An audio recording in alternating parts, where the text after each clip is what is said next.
Hey there, drone fans. Today I'd like to show you a brand new feature for the DJI Neo charging hub that you may have missed, and I think it's a game changer. Now, a charging hub is a really clever device that DJI's made available for a wide selection of their drones going way back into their development history. And over here I have some other examples. This is a Mini 4 Pro charging hub, an Air 3S charging hub, and a Nevada 2 charging hub. And essentially what the charging hub allows you to do is to pop 3 batteries into the hub and through a single USB-C connection, charge all 3 batteries. Now it isn't that simple because it's an intelligent charging hub, which means in the bottom of the charging hubs, there's an actual controller. And there's a controller in the battery. So the battery knows what the current level charge is, and when you plug it into the hub, the controller in the hub talks to the controller in the battery and interrogates all the batteries you have plugged in to find the one that needs the least amount of charge. And when you add a charger to it, it'll charge that battery first and then typically move on to the next one and then move on to the third one. So what it does is save you a lot of time of swapping batteries in and out of the drone, because you can charge your batteries in the drone as well, but it also allows you to charge your batteries faster because in the case of the DJI Neo, this only allows 15 watts of power to enter the drone to charge those batteries. Over here, it's up to 60 watts, so you can actually charge it a lot faster in the hub than you can in the drone, not to mention the fact that you're using the drone, this expensive drone, as essentially a battery charger. So a hub is an absolutely necessary accessory because I can promise you, once you start flying any drone, you're going to have so much fun with it up in the air, you're going to want to fly it longer, which means you need extra batteries. So you go grab a couple of new batteries, bring them home, and then realize, gee, I've got 3 batteries, how do I charge these quickly? And you're going to go searching for a hub. So a hub is a great device. But DJI took it a step further because they allow you, when the batteries are somewhat depleted after you've been flying for a while, to slide them back inside the hub. And this port is bi-directional, which means you can use it to charge the batteries in the hub when you're home or on the road, but you can also use whatever's left in those batteries power-wise to charge an external device. So it's great at the end of the day if you've been flying all day to plug your phone in here, and you can charge your phone from the residual power still left in those batteries. Now, it's been pretty much the same up until the Air 3S charging hub came up, and the way that the actual hub treats the batteries. So before that, like I'd mentioned, when you pop 3 batteries into the hub and connect it to a charger, it's going to interrogate the 3 batteries, find the one that needs the least amount of charge that, find the one that needs the least amount of charge of the remaining 2 and charge that, and then move on to the third one. So all of these do that.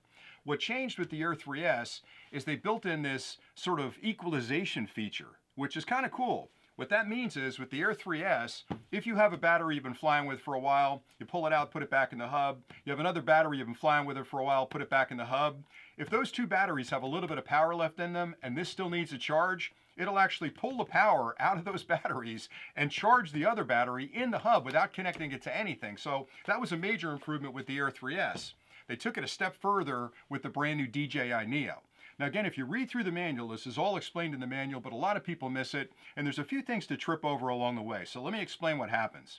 The hub is intelligent enough to know what level each battery is charged at, so it knows exactly what kind of charge each battery needs. And depending on the charger you're using, it makes a determination on how it's going to charge those batteries. So the simplest answer is if you start with a really old charger that's less than 30 watts, it'll charge 1 battery, again, the one that needs the least amount of charge. When that's done, it'll move on to the next one and move on to the next one. So it sequentially charges the batteries. If you're using a charger that's between 30 and 45 watts, it'll actually look for the batteries the same way. It'll find the 2 that need the least amount of charge. Between those 2, the one that needs the least amount of charge won't get touched, but the other one will be charged till it catches up with that one, and then both of them at the same time will be charged. Pretty cool. If you're using a larger charger that's between 45 and 60 watts, it does the same thing, but it finds the 2 that are least amount of charge, brings those up to the same level as the third one that's almost fully charged, and then charges all 3. So the short answer is, if you're using a small charger, it's going to take a long time to charge those batteries.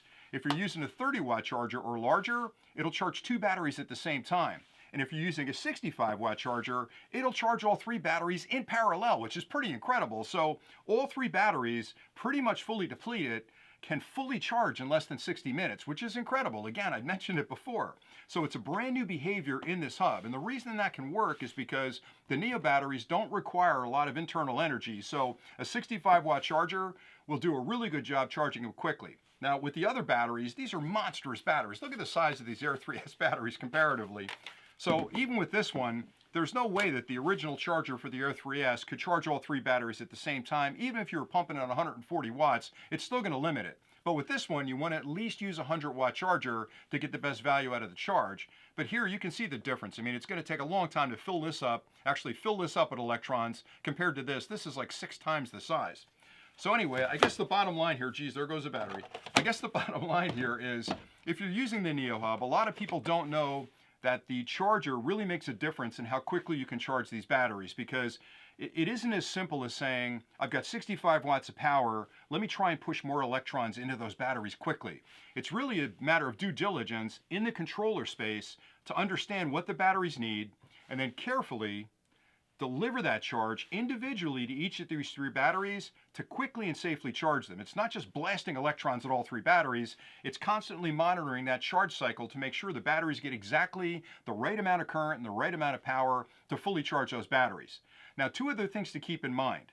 These chargers should be PD, or power delivery chargers. Now, what power delivery does is it's a charger like this that will actually adjust the voltage and current being sent to a device to quickly and safely charge it. And the controller inside here is a PD compatible charger controller. So the controller will talk to the charger on that PD handshake and let it know, okay, I need 12 volts at 5 amps. That's going to give me 60 watts. So give me the 12 volts at 5 amps, or give me 20 volts at 3 amps. So it's going to vary the voltage and current to give it just the right amount of power to charge those batteries. So the 3 things to keep in mind is use a 65 watt or better charger, use one that's PD compatible, and then third, and this is really important, don't use an old janky cable, because a lot of the cables you were using here can only handle about 15 watts of power.